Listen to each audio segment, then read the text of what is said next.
क्या आपको पता है नेटफ्लिक्स इंडिया का सब्सक्राइबर बेस अराउंड 5.5 मिलियन है और वहीं बात करें नेटफ्लिक्स इंडिया यूट्यूब चैनल की तो वहां पर 16.9 मिलियन सब्सक्राइबर है। अब ये कुछ अजीब नहीं है, यूट्यूब पर 3 टाइम्स ज्यादा लोग और जहां असली कंटेंट मिलता है मतलब OTT प्लेटफॉर्म्स नेटफ्लिक्स का, वहां सिर्फ आपको 5.5 मिलियन यूजर्स ही मिलते हैं।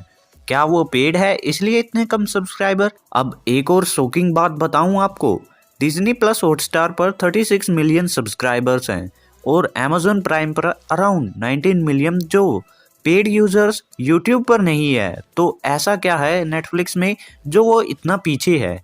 और यही नहीं, Netflix all over the world बहुत अच्छा परफॉर्म कर रही है, लेकिन इंडिया में ऐसा क्या हुआ कि नेटफ्लिक्स फेल ही होती चली जा रही है।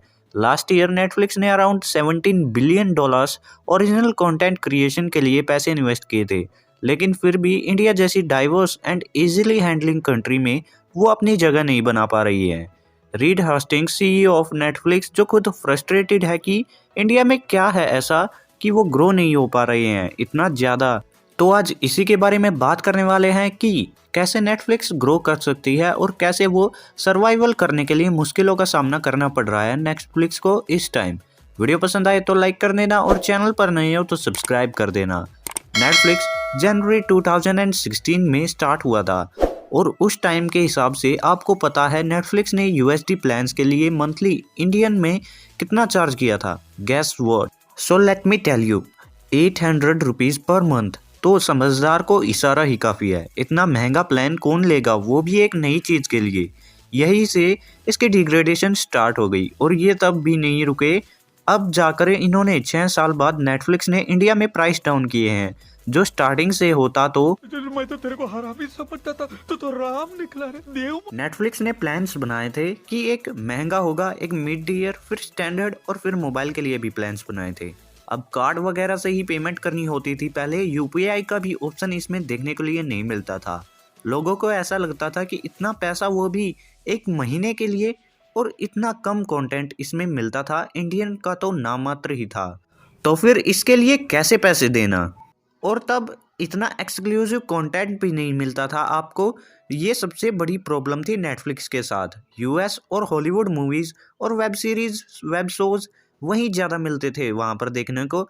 कुछ ही डेयर डेविल्स जैसे एक्सक्लूसिव शो मिलते थे। अब इतनी ज़्यादा प्राइस पॉइंट होने के बाद भी एक अच्छा कंटेंट नहीं मिलता था, जिसका फ़ायदा हॉटस्टार और अमेजोन ने उठाया। उन्होंने सस्ते प्लान्स तो दिए ही, साथ में कंटेंट पर भी फोकस किया। मतलब हॉटस्टार का प्लान 365 रुपीज़ था स्टार्टिंग में पर ईयर का, जो बाद में आपको 500 रुपये देखने को मिला। जो प्रीमियम यूजर्स के लिए आपको 1500 रुपये मिलता है, जो काफ़ी अच्छी वैल्यू फॉर मनी बन जाता है, क्योंकि हॉटस्टार ने क्रिकेट ऑडियंस को टारगेट किया था।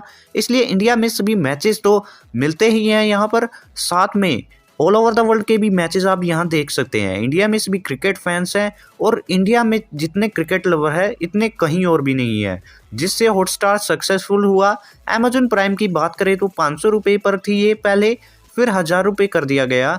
अमेजोन में ऐसा था, अगर आप रेगुलर कस्टमर हो तो 500 रुपये पे कर दो और फिर आपको फ्री शिपिंग और कंटेंट दोनों मिल जाते थे। प्राइम वीडियो एक बोनस के तौर पर आपको दिया जाता था। जिस टाइम पर वेब सीरीज इंडिया में पसंद की जाने लगी तब अमेजोन चला। अमेजोन और हॉटस्टार ने अपने शो और वेब सीरीज बनाना स्टार्ट कर दिया था, मेनली इंडियन ऑडियंस को टारगेट करके। अब नेटफ्लिक्स भी इस रेस में शामिल तो हुआ, लेकिन इतना ज़्यादा फोकस नहीं किया कंटेंट के ऊपर, जिससे हॉटस्टार और प्राइम आगे निकल जाते हैं। नेटफ्लिक्स का स्क्वाड गेम करके एक शो आया था जो बहुत पॉपुलर हुआ था उस टाइम पर। उनके सब्सक्रिप्शन बड़े थे पर कंटिन्यू ना होने की वजह से वेब सीरीज इतनी ज़्यादा नहीं बढ़ पाई और उस टाइम पर लोगों को समझ नहीं आया। सस्ता प्लान्स होने के कारण लोग दूसरी ओर जाने लगे, क्योंकि कम प्राइस पॉइंट पर ज़्यादा वेब सीरीज देखने को मिलती थी वहाँ पर, जहाँ नेटफ्लिक्स पर कुछ ही मिलती थी। साथ ही MX प्लेयर जैसे फ्री OTT प्लेटफॉर्म रेस में भी आ गए, जहाँ कोई पैसा नहीं देना होता और डेडिकेटेड कंटेंट भी देखने को मिलता था आपको यहाँ। जिस टाइप से और कंपनीज ने खुद को डेवलप किया कंटेंट के मामले में, नेटफ्लिक्स वैसे ग्रो नहीं हुई। नेटफ्लिक्स पर कुछ खास कंटेंट भी नहीं था। अब आप ही बताइए, आप में से कितने ऐसे हैं जिनको नेटफ्लिक्स इंडियन सीरीज को याद हो? नहीं ना, जो इसके डाउनफॉल का मेन रीज़न भी है। आप इतना पे तो कर रहे हो और किसी चीज़ के लिए, पर आपने उसकी क्वालिटी अच्छी भी नहीं है और क्वांटिटी भी नहीं अच्छी है। जैसा मैं आपको बताया, इंडिया डाइवर्स कंट्री है, तो यहाँ फोकस होना चाहिए लोगों के रीजनल लैंग्वेज पर। अरे हरियाणवी इतनी ज़्यादा बोली जाने वाली लैंग्वेज नहीं है, फिर भी अमेज़न ने पाताल लोक वेब सीरीज़ बनाई जो टोटली हरियाणवी लैंग्वेज में है, जिससे उनकी रीच और भी बढ़ जाती है।